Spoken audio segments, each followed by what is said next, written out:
सीमा एक मध्यम वर्गीय परिवार से थी, जिसने अपनी स्नातक की पढ़ाई पूरी कर ली थी और अब वो अपने घर पर ही छोटे बच्चों को ट्यूशन पढ़ाती थी। सीमा का रंग गोरा था और वह दिखने में खूबसूरत थी। सीमा के माता पिता उसकी शादी के लिए एक अच्छे लड़के की तलाश कर रहे थे। तभी सीमा के मामा एक लड़के के बारे में बताते हैं। वो कहते हैं कि लड़का का नाम समीर है, वह किसी कंपनी में मैनेजर के पद पर है और महीने के 70,000 कमाता है। सीमा के माता पिता ने लड़के की फोटो देखी तो उन्हें लड़का पसंद आ गया। जब सीमा की माँ ने सीमा को लड़के की तस्वीर दिखाई तो सीमा ने कहा, जब आप दोनों को लड़का पसंद है तो मुझे भी पसंद है। अब लड़का और लड़की वालों के परिवार ने मिलकर शादी की तारीख तय कर दी। सीमा के माता पिता बहुत खुश थे कि उनकी बेटी की शादी एक अच्छे घर में हो रही है। पूरी धूमधाम से सीमा की शादी हो गई। अब सीमा अपने बचपन के घर को छोड़ कर एक नए घर चली गई। कुछ दिन तो सीमा को अपने माता पिता और अपने घर की बहुत याद आई। सीमा की शादी के अब महीने बीत गए थे। अब उसके पति समीर पहले जैसा व्यवहार सीमा के साथ नहीं करता था।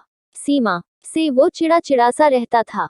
समीर अब न पहले जैसा सीमा को प्यार करता और न ही उसकी बातों को मानता। सीमा को समझ नहीं आ रहा था कि वो क्या करें।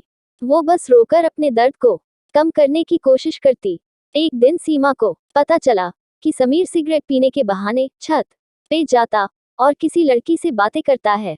जब सीमा ने समीर से पूछा कि आप रोजाना छत पे जाकर किस से बात करते हैं, तो इस पे समीर ने जवाब दिया कि वो मेरे ऑफिस का फ्रेंड है, बस उसी से बातें करता हूँ और तुम अपने काम से मतलब रखो, ज्यादा सीआईडी बनने की जरूरत नहीं है। होली का दिन था। समीर के कुछ दोस्त उसके घर आए थे। सभी ने घर पर पार्टी किया।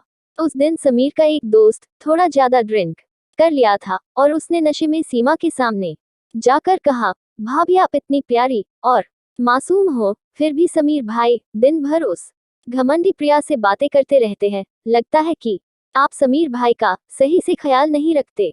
ये सुख सीमा का शक अब हकीकत बन चुका था। अगली सुबह जब सीमा ने समीर से पूछा कि ये प्रिया कौन है और क्या लगती है आपकी? समीर, मैं तुम्हें क्यों बताऊं? सीमा, मैं बीवी हूँ आपकी। समीर, देखो तुमसे पहले वो मेरे लाइफ में आई। सीमा, तो फिर मुझसे शादी क्यों किया? समीर, बस तुम अच्छी लगी इसलिए शादी कर लिया।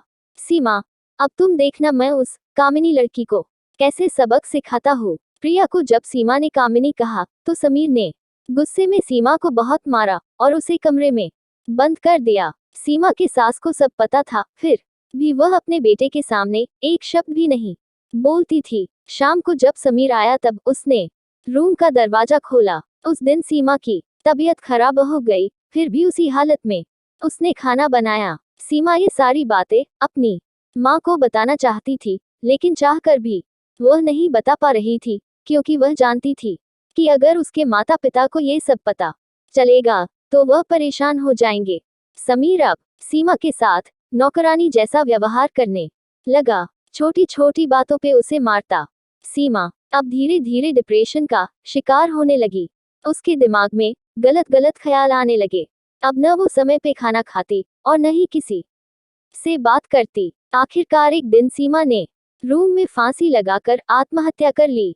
सीमा ने आत्महत्या का कारण किसी को नहीं बताया, लेकिन उसके सास को पता था कि सीमा ने आत्महत्या क्यों किया। दूसरी तरह सीमा के माता पिता का रो रो कर बुरा हाल हो गया। सीमा की मां ने पुलिस को आत्महत्या कारण उसके ससुराल वालों को बताया। पुलिस समीर और उसके माता पिता को ले गए, लेकिन पैसों के दम पर कुछ ही दिनों में समीर और उसके माता पिता जेल से छूट गए। जीवन में अक्सर अच्छा दिखने वाला इंसान अच्छा नहीं होता।